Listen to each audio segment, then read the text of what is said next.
Bloomberg Audio Studios. Podcasts, radio, news.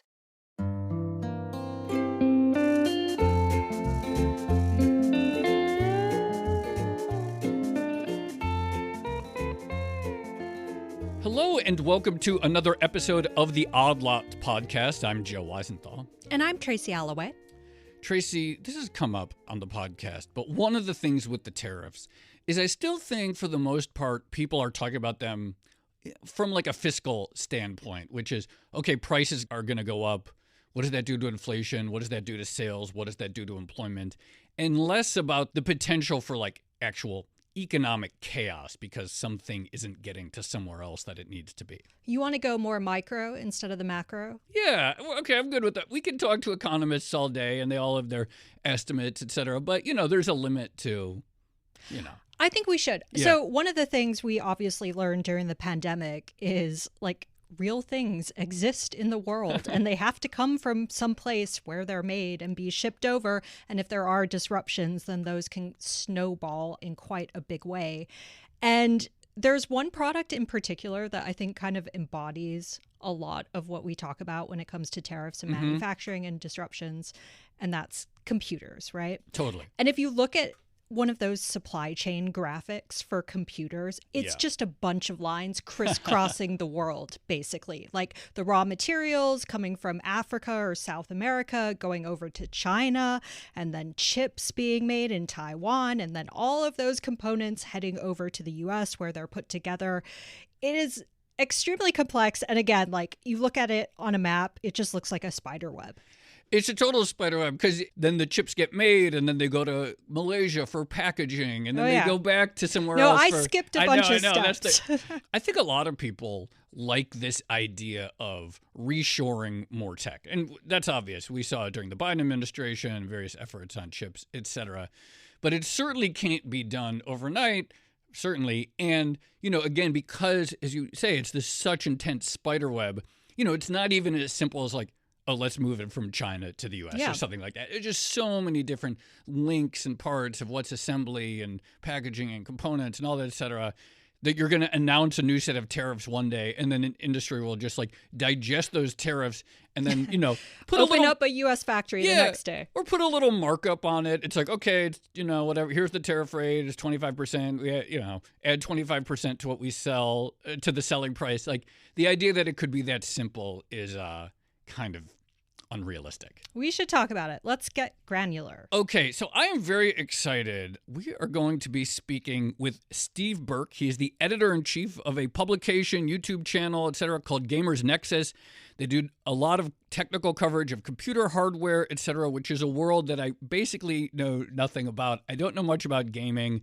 I know that gamers, they buy their own chairs and they buy their own speakers and they buy, decked out cooling towers so that they could play at, super high speed, but I really don't know much about it.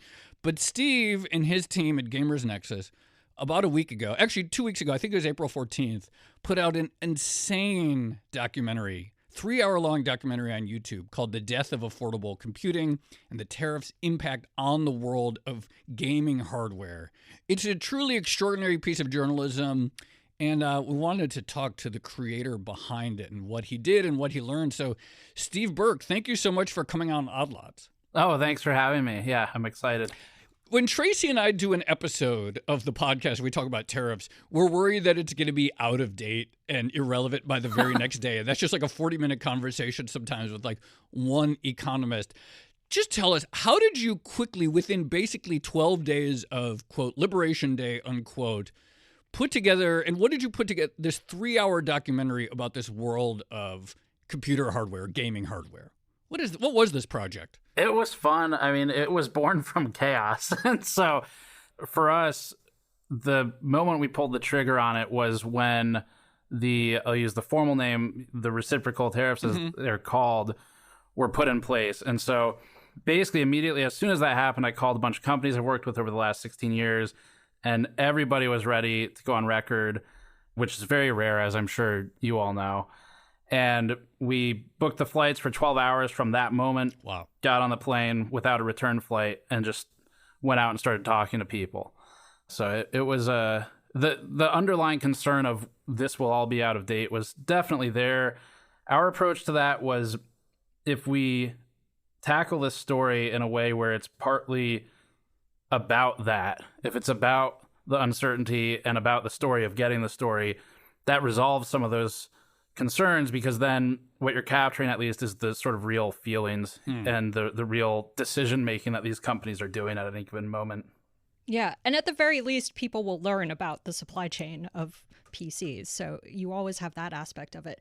It seemed like people, and again, you spoke to dozens of companies here, but it seemed like people really wanted to talk about all of this. And in fact, I think you got some like competitors all together in a room to have a conversation about how they were all thinking and dealing with potential tariffs.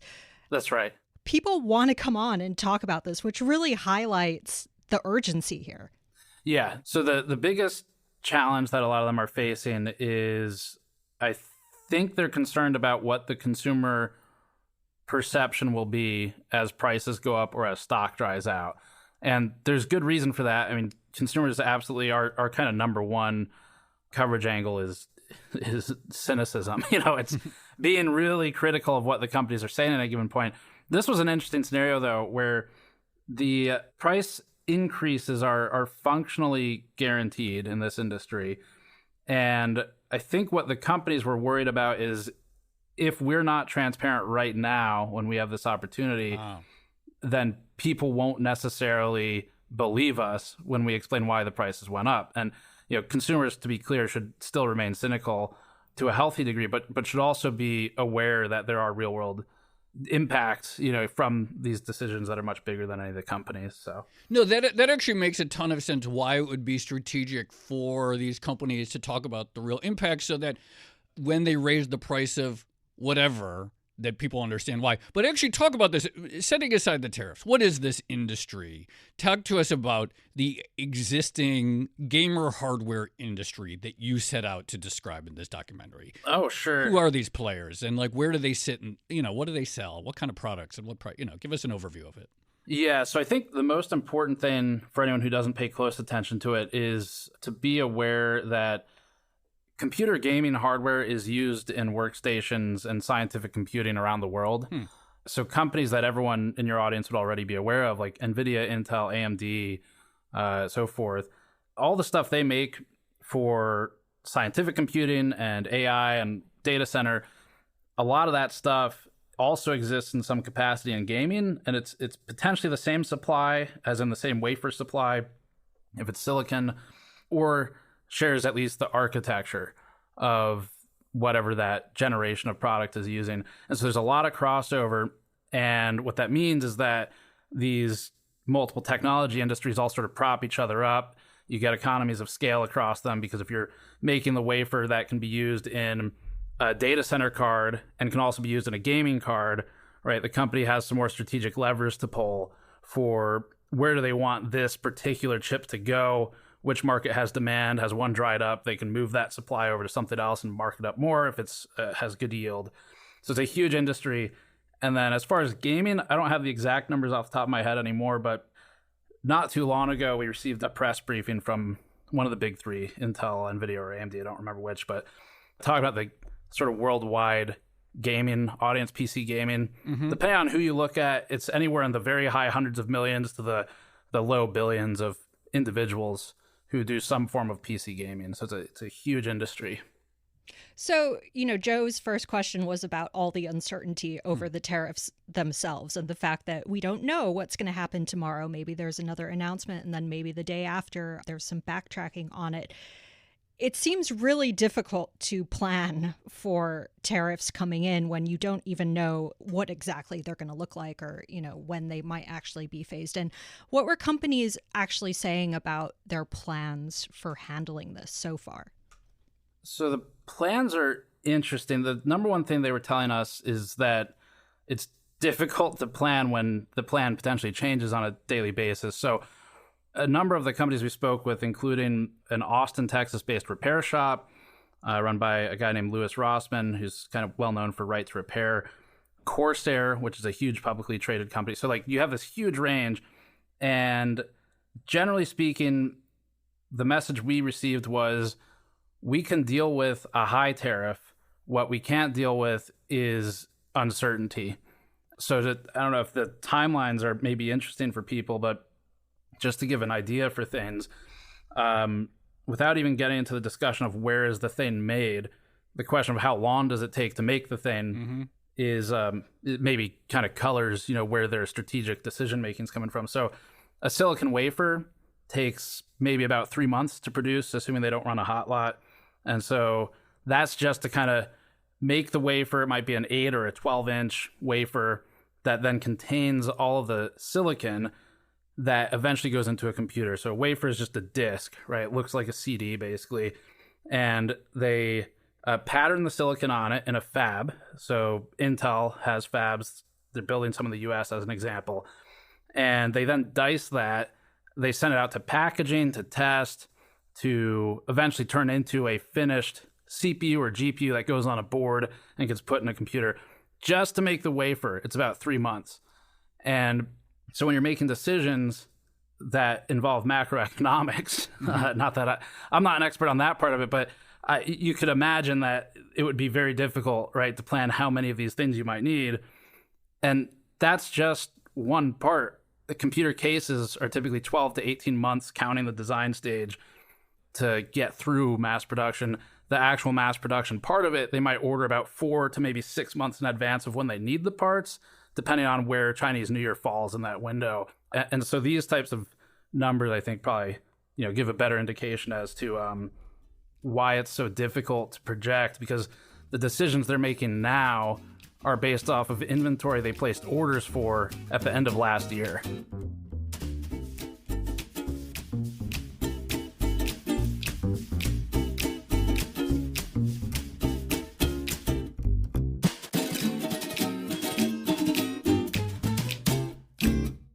I've never been a PC gamer or really a gamer of any sort. When I think about computers, I have a Mac, a sort of, some laptop, I forget which one, and I run my Bloomberg terminal on a computer made by Hewlett-Packard, and I think I have a webcam probably made by Logitech. When we're talking about the world of the hardware that you cover, what does the constellation look like of different players and what the role that they play? Because, again, I'm familiar with Intel, AMD, NVIDIA, and some of the popular consumer-facing names. But who are the big names, and what do they do that a hardcore PC gamer would be thinking about? Yeah, there's a ton of them. So Asus you've probably heard of. Does that sound familiar? I think so, yeah. Yeah. So there's companies like Asus, as an example, which is one of the larger ones, and they do just about everything. So they'll assemble computers. They also make motherboards. There's some scare quotes around that make I'll maybe come back to. And they make video cards, all this sort of type of thing, laptops. MSI is another one. Corsair is huge. So these three I've just named, they're all massive in the space. So they're billion-dollar companies.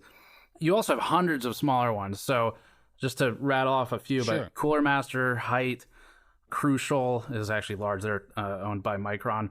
And you get into peripherals like LG is probably well known, but then some of their competitors are probably less known in the space. So to list off a couple like internal component manufacturers just for cooling alone, you have companies named Thermalright, Thermaltake, there's Cooler Master, there's a company called Be Quiet, Deep Cool, which is no longer allowed to be sold in the US, which is a different interesting story.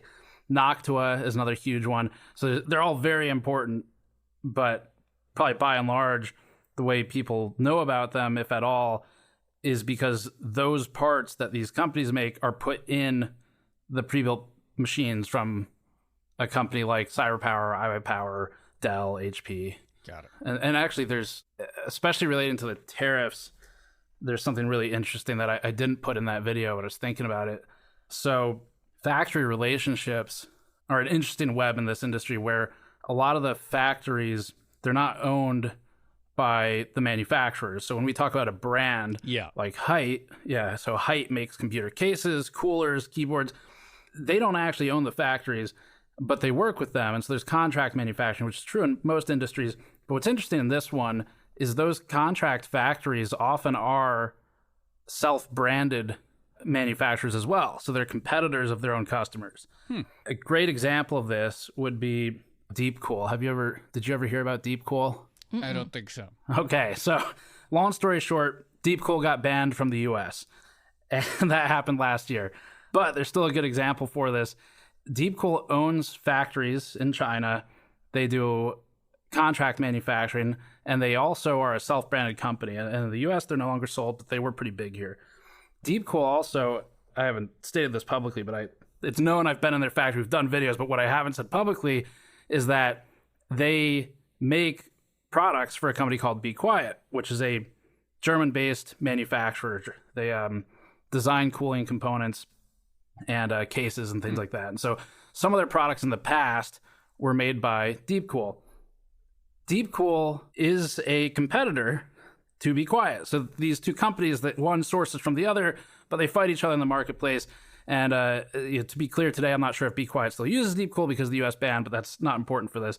What's important is that where we have these tariffs coming into play, the factories that are supplying their customers, I think the read I'm getting is that they have more room to cut margin or keep prices suppressed because there's not that middleman step. So I think you're going to see this really interesting thing happen where some of these companies we spoke to, including Cooler Master in the documentary, Cooler Master is bringing in 4,000 pallets of computer hardware goods, which is an absurd amount of stuff. And if they bring those in, as other companies are kind of scared away from it, there's going to be a sort of a vacuum forming in the market.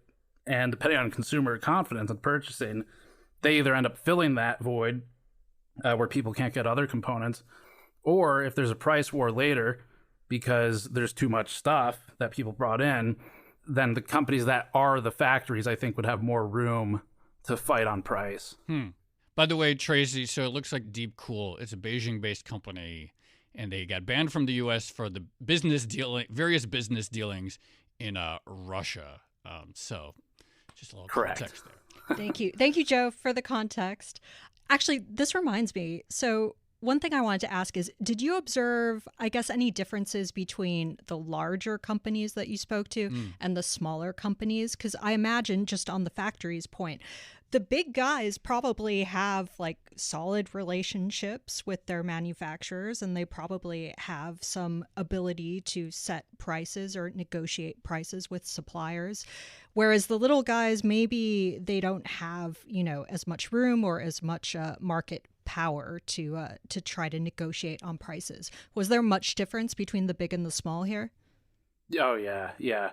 The biggest difference was the ability to move production elsewhere. So some of these companies are moving production to Vietnam, Thailand, and other countries, mostly in Asia. Sort of what we're seeing right now is that the largest of the companies that either can build their own factory or more likely just have a lot of leverage with their suppliers, maybe they're the biggest customer of the factory, they've been encouraging either existing factories that they work with to open in other countries, or they've been going to factories in those other countries. So specifically in this industry, Vietnam, Thailand, Malaysia, Singapore, and Taiwan are all pretty well tooled up. They already have factories. They might be able to absorb some of the excess spilling out of China if companies are trying to move their production. What wasn't on the list from anybody that I spoke to was the U.S. So not one of them said they're going to try and build a factory in the U.S. But what was interesting is that even those which can successfully move manufacturing out of China and to, say, Vietnam, indicated an expected 30 to 35% increase in their cost just from the inefficiency, meaning that the lack of skilled manufacturing engineers and the lack of pipeline maturity and the lack of supply chain in that area will add overhead. And that's before potential tariffs on those countries. So the small companies, they don't have the negotiating power. It's very difficult to get a factory to make a highly complicated commodity product like a computer case with all these special bends and LCD panels and specially crafted fans and things like that. It's hard to get a factory to do already. But to then try and do it in a country where there isn't necessarily the existing know-how to do it or the existing tooling to do it is basically an impossible ask for a smaller company where they they just don't have the leverage. They don't have anything to offer versus a large company. I have to imagine also that like a large company presumably has customers outside of the U.S. And so many of them probably, to some extent, large swaths of their business might not be affected by tariffs, whereas like a small, specifically U.S.-based company, you know, that's the whole thing. Yeah, and that's an excellent point, because one of the things we ran into, you're talking about competitors being in the room in the video we shot. Yeah, so one of them, there's two companies. There's CyberPower and iWayPower. They're both in Southern California, and they're actually basically on the same street. Despite both having power in the name, they are not related. And they both started around the same time in the late 90s. But one of them remained basically entirely focused on the US, and that's CyberPower PC. The other one, iWayPower, although their pre-built PCs are mostly focused on the US, they own a brand that's called Height, which makes computer cases. And so this brand, because it designs other components, it's successfully been able to get into other markets worldwide. And this is a story that's true for a lot of companies in the industry. And so what they were telling us that I thought was really interesting was they're in this position where they don't need to ship into the US anymore. And in fact, they decided not to. And the reason for that was the cost is too high.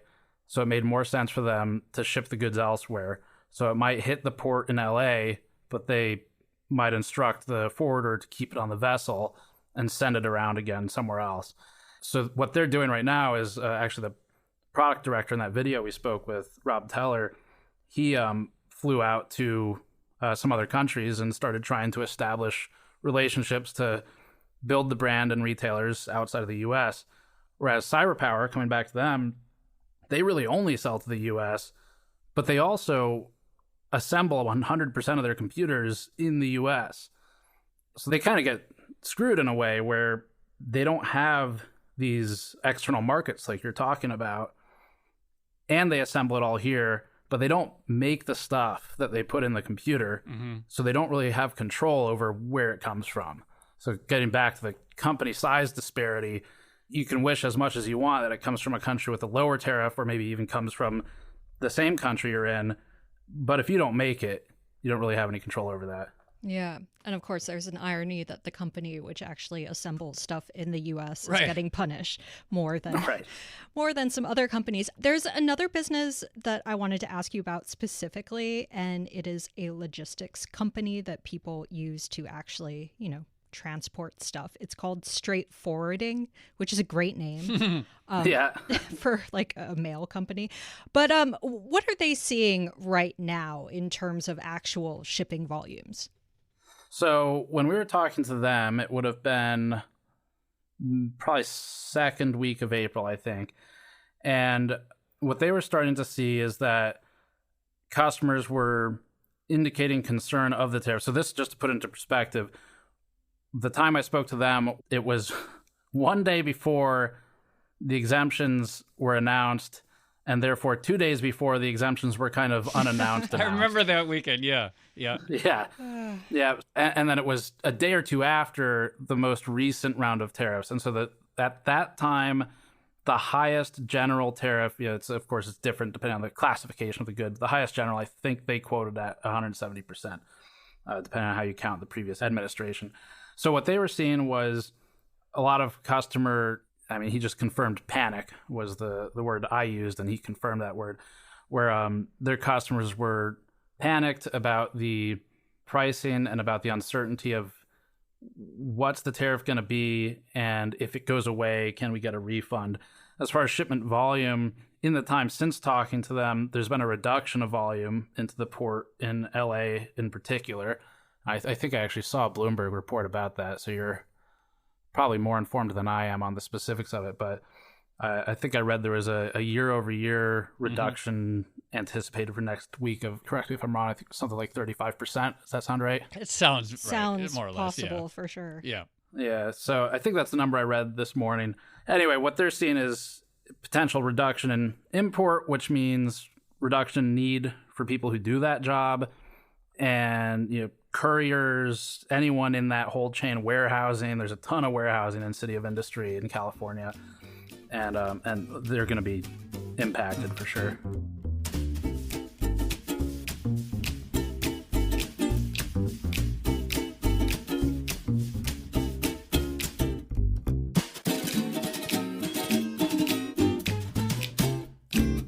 Stepping back, even setting aside the tariffs, what are gamers looking for when they buy, whether it's, let's say, a tower? Like, I know there's some part of its design, and then cooling, I imagine, sort of keeps it alive and healthy for high-quality cooling, keeps it alive. And then there's purely, high-performant gear for the best gaming experience. Like, what does your viewer, what do they want, and what are they benchmarking various options against each other on what specs? Sure. Yeah. So our viewers tend to build their own computers. So you call it DIY, right? Do-it-yourself PC building. And for anyone who hasn't done it, it's really fun. It's pretty easy. It's like putting together Legos, except with way fewer pieces. But typically they shop first based, you set your budget, you have an idea of what you might want to spend. The first two components people are pricing out are normally the CPU and the GPU. Those drive the performance of the computer. So a lot of people in our audience will work on the same computer they game on. So those users might be using something like Adobe Audition, which I just learned you all use for this podcast, or Adobe Premiere or Photoshop. And so like just these three Adobe solutions alone, depending on which one it is, they can be very CPU or very GPU intensive.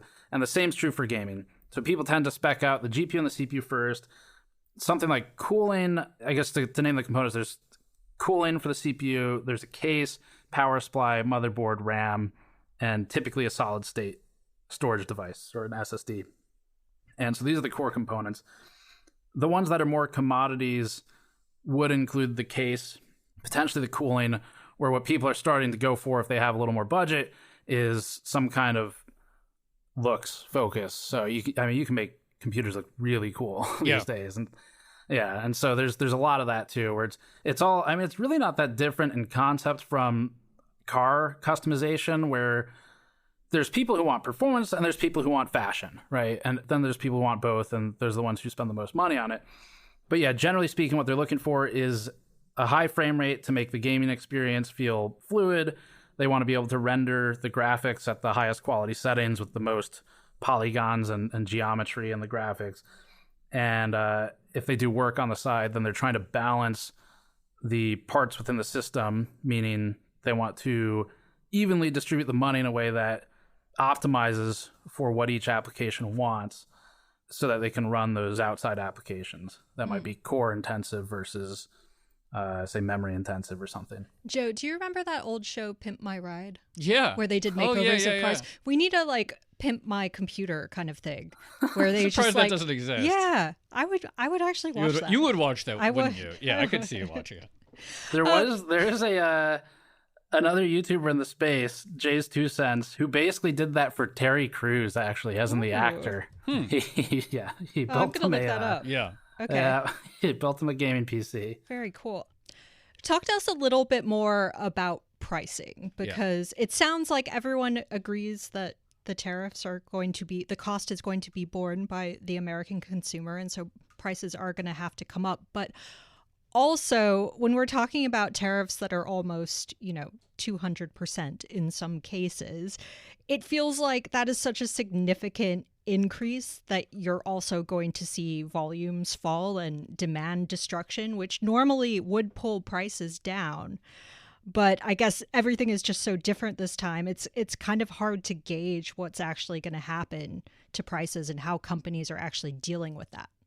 Yeah, I think it could pull prices down eventually. In the short term, though, if their options are losing hundreds of dollars per device or letting it sit on a shelf, I think right now there's not enough pain to, well, for most of them anyway, to take that hit just to liquidate whatever they can.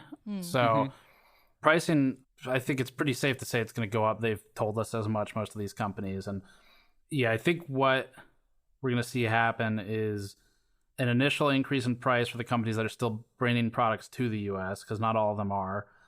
And as the tariffs change, if they come down, this is a personal opinion, but I don't think the prices are going to come down in step with a tariffs reduction, at least not without some kind of really severe market force, such as people just stop buying stuff, because I just don't see a reason the companies would do that. They're going to have inventory where they already paid import costs. Maybe they can get a government refund, maybe they can't. They are worried about the decrease in the value of their money, and they may also just feel like they need to shore up more profit, to be a little safer. So I really don't see pricing coming down anytime soon, unless there's zero demand left and they get desperate.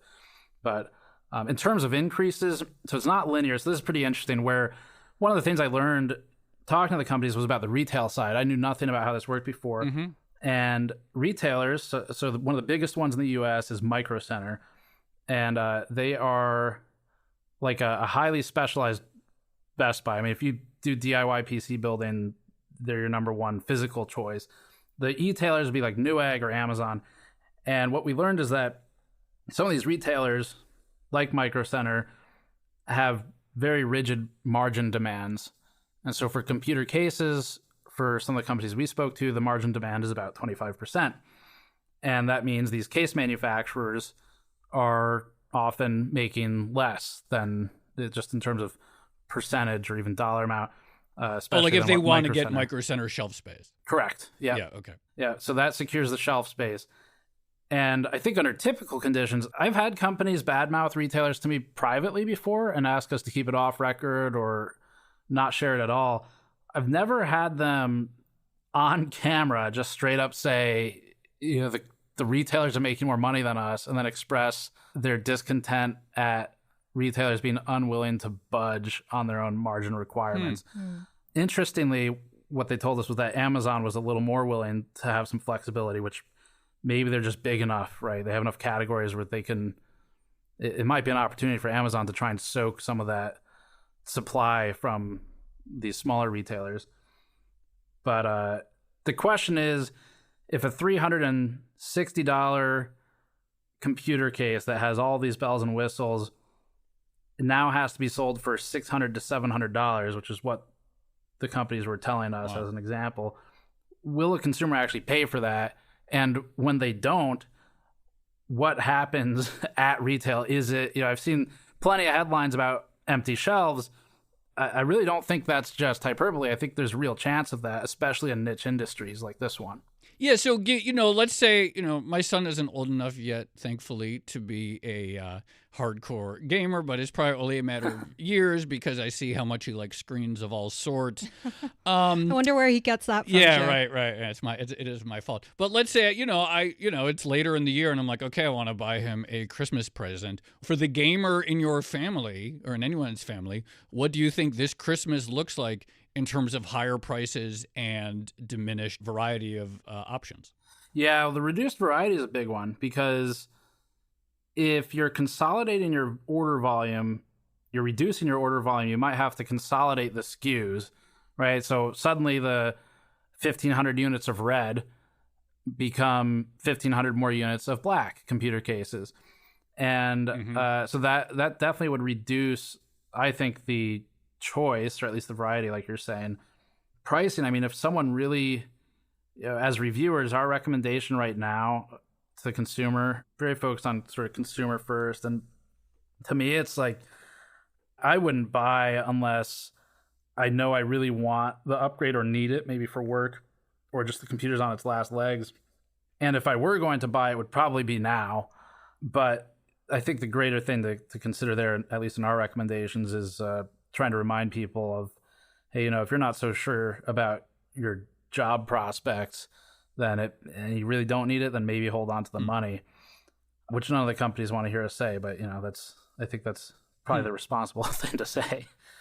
For Christmas or holidays, yeah, I would imagine there'll be some pain. I think the lower end. So here's where it gets interesting. The lower end components would typically be where people would be directed in a time like that. If prices are coming up, you go for lower end. A % increase on a cheaper product doesn't feel as bad as a % increase on an expensive product, just by the math of it. The problem is right now, there's not a lot of cheap products, silicon, in the gaming or the consumer space. So if you want why allocate silicon capacity when you could be selling to AI data centers? Anyway, sorry, keep going. Exactly. No, I mean, that's exactly right. Yeah, And like Intel, for example, with its GPUs, they have a small GPU effort in consumer they've been pushing. One of the people at Intel stated to me in the past, we should be wrapping these in dollar bills when we ship them out the door, because they're fighting so much on the pricing with NVIDIA and AMD that it feels like they're losing money, and they might well be. Unfortunately, they are not well established yet, and they're the only ones who offer a cheap-ish video card for gaming. And so you're left with this price creep where all the video cards have pretty much moved up towards these higher price classes. They've cut down what you get for the dollar. There's lower memory capacity. Part of that is product segmentation, where companies like NVIDIA recognize, like you said, if I have a user who wants 32 gigabytes of memory on the video card, they probably want to use it to make money. And so if I'm NVIDIA, I should make money because they're going to make money, right? So you segment that. And then the consumer is left with things that are less viable. They have less longevity, so they won't age as well with the gaming graphics improvements, and causes kind of a circle of buying hardware sooner because it's gotten too unobtainable to go up to the high end where you might have that better longevity. So I just have one last question. Obviously, the stated goal of the tariffs is to move manufacturing production to the States. Did any of the companies that you actually spoke to talk about this as a possibility? And what are the sticking points, other than the time frame of building a new factory? What are the sticking points or the challenges in actually making more stuff in the U.S.? Almost all of them indicated that this is not a possibility anytime in the near future. There's one exception, which is a company we spoke to called Protocase. And Protocase is part of another company that makes enterprise and server equipment called 45 Drives. And so these companies, they are headquartered in Canada. And for the last 12 years, the owner was telling us, or the co-founder, I should say, they were looking at opening a plant somewhere in the U.S. for assembly and for some light manufacturing. And so they've done that. They're the only ones who've kind of gone that direction, but they were already going that direction, and their whole business model is speed. So if you need something, they can turn it around in a couple days, versus if you need a lot of something, you might be waiting months. Everyone else basically said that it is not feasible to bring manufacturing into the U.S. for the products that they sell, and a lot of that comes from supply chain. So the best way for me to contextualize it is a motherboard. A motherboard is roughly a 1 foot by 1 foot board that goes right in the middle of your computer. The CPU sockets into it, the GPU sockets into it, the RAM goes in it. You can think of it kind of like the brainstem of the computer. And a high-end motherboard for a workstation or whatever high-end gaming PC has somewhere between 1,800 and 3,000 individual components on it. So they get really small. Wow. Yeah. And so these components come from all over the place. So a motherboard factory uses a surface mount technology line. It's called an SMT line, to mostly automatically pick and place components onto the board. And it's pulling those from normally reels, like drums, almost like a film reel of components. And those reels of components come from other companies, which come from other companies. And so you have a factory supply chain to make one part of one computer that might go, depending on how you want to count it, 100 factories deep. Or if you look at just sort of the big components after they've come from raw materials and things like this, you're still at maybe 10 to 30 factories. And that's just to make one part of one computer. That's incredible. And so the challenge that all the companies enumerated to us was, you can bring the SMT line to the US and you can stamp these components down on it. You're going to buy those components from somewhere else, and it's going to be Vietnam, Thailand, China, mostly China, Taiwan, and so forth. But if there's tariffs on those parts, which are about as, they're not literal raw materials, but they're pretty close in the computer world, then you still face all the same challenges as before. So those would also have to come over to America. And then now you're bringing in capacitor supply or metal supply or rare earth metals, and pretty much no matter where you look, you're bringing something in from someone. And so I think it's just the challenge of what was stated to us was there needs to be a plan with kind of hard timelines of here's our target to move this industry's manufacturing by this date, and just flipping a switch, it just seems to cause too much chaos there. People would be timid to invest in a factory in the US that might take several years to build if they're not sure what's going to change tomorrow. I just have one last question too, and I sort of have this nagging feeling that I might be stepping into a gamer landmine, but I literally don't know at all. Do it, Joe. Why not just, all this stuff? The idea of having to worry so much about the specs on your own computer sort of feels retro. I just do all my work in a browser. Why not just the whole industry go to cloud gaming and not have to worry about the spinning disc in your home? Oh, you're hurting me. Yeah. In 1 minute or less. No, let's tell. Could there just be a shift to cloud gaming? I don't know. Say about that. What are the constraints? Why not a Netflix for gaming or whatever? Sure. The shortest possible answer I have is latency and control or customization. So as quickly as possible. I mean, latency is the responsiveness between your input and what happens on the screen, and going through networking infrastructure. You might be at 2 times longer, 3 times longer latency, meaning that when you push the button on the controller or the keyboard, you don't see that action until a perceptibly long difference versus if you played it locally. The other issue is the concern on the consumer side of you own nothing, right? Mm-hmm. And the more you own nothing, I think kind of the more uncomfortable, certainly I think most of our audience gets with the product in general. And then the last concern is just that customization, where it may be a somewhat equivalent would be, well, why, if you can rent a car for about the same price as buying a car, why would you buy a car? And there's a lot of reasons. One is external forces. You have no control over that car. What if they want it back? What do, right? You like the car, they take it back. Or in the gaming world, if they just decide this game's not going to be available anymore, kill the license, it's gone. And you're talking about something that people have a very deep emotional connection with, and it can just be snapped out of existence. So plus the customization, I mean, it's really fun to build a computer. So that's my quick version. Our producer Dash says I asked a noob question there. Steve Burke, Gamers Nexus. It's a really phenomenal work that you put together. I really would encourage all the listeners to go check it out. And thank you so much for coming on Outlaws. Thank you. It was fun.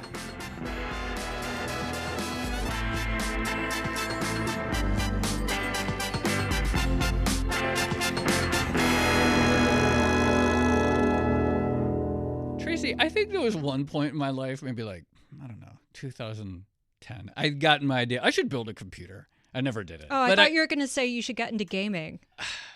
No, I should not get into gaming. I thought it might be fun, and they're I don't know. But it does seem cool to build your own computer. I imagine, yes. Thing is, all I do is tweet and email, and I really cannot justify you want to get your hands dirty? No, I do kind of. It seems cool, but I can't really justify it because I don't do anything that's particularly computing intensive. All right. Well, let me know if you decide to. Right. You could do a pie or something like that. There's so many interesting things to actually pull out of that episode, but I guess the big one for me is the question of where does the pain of tariffs actually land? And I know everyone's expecting higher prices at this point for consumers, but there are still all these additional layers where you could see companies or other entities kind of absorb the costs. And so it was really interesting when Steve was talking about Micro Center and margin demand of 25% and the frustration of people that actually make things that the retailers aren't necessarily budging on the margins that they want to see at their stores. That's really interesting. And I guess the question is, if things get really bad, do the retailers start to move on that? There's so many interesting micro and macroeconomic stories that you could take out of this one industry, including who bears the pain, who eats the margin, the question you asked about the difference between large and small companies and the risks that they can take. Obviously, the web of supply chain, just extraordinarily complex, and the uncertainty and how even one piece of moving manufacturing back would require multiple different kinds of factories.